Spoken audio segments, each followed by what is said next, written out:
هذا اليوم الدراسي الذي هو تحت عنوان الأبعاد التاريخية لاتفاقيات ليبيان. قبل يعني السادة الحضور وأوجه تحية إجلال وإكبار لشهداء ثورة 3 نوفمبر الخالدة. كانت اتفاقيات ليبيان مسك الختام الذي أنهيت به حالة الحرب في الجزائر، هذه الحرب التي دامت 7 سنوات ونصف سنة، ودخلت الجزائر بذلك مرحلة البناء السياسي والاقتصادي.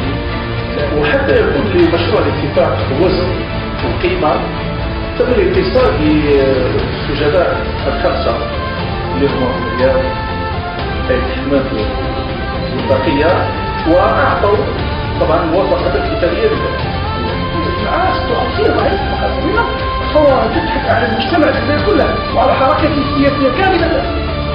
أصبحوا ودخلوا الأحزاب البيضاء، دخل العلماء، دخل الشيوخ الرابع، أصبحت القوة الجزائرية تضم كل التيارات الوطنية. لكن هو محاولات ولا نجد